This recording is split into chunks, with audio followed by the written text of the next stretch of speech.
भर खाची बिया भैया के साली फगुआ में जात बिया फटा में डाली आई हो दादा जय करे आज भर खाची बिया भैया के साली फगुआ में जात बिया फटा में डाली होई होली में पूरा हाल की दहिया बल जाई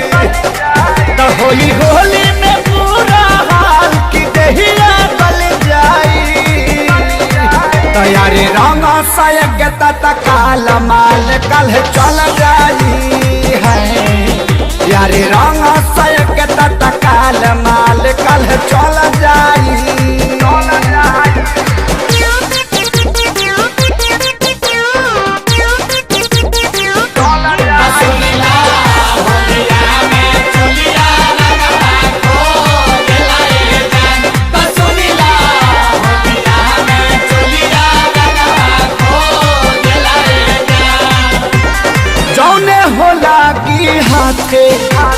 केहू न मौका छोड़ी पछताए के परी लेके ही चल जाई गोरी फिचकारी के जोड़ी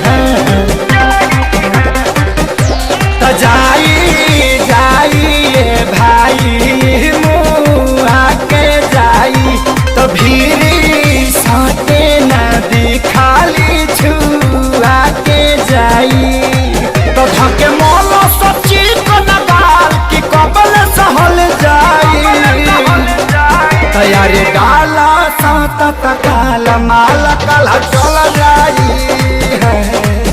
यार डाला साता तकाल माल कल चल जाई होली है इस साली साल मौका नहीं पाईबू तू बात में तो सारू के हो जाईबू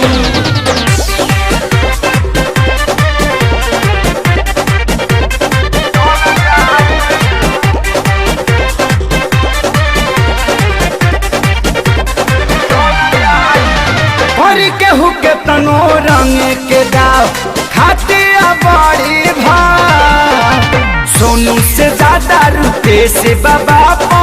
रखल बिया चाव चाव चाव चाव हो प्यारे लाल अरुणा बिहारी नीला कमल धरा दहिया होली के हरियरी धके दम भर चारा लगता वे खेसारी के दाल ये तसली में जल जाई तैयारी रंग सायक तत्काल माल कल चल जाई यारी रंग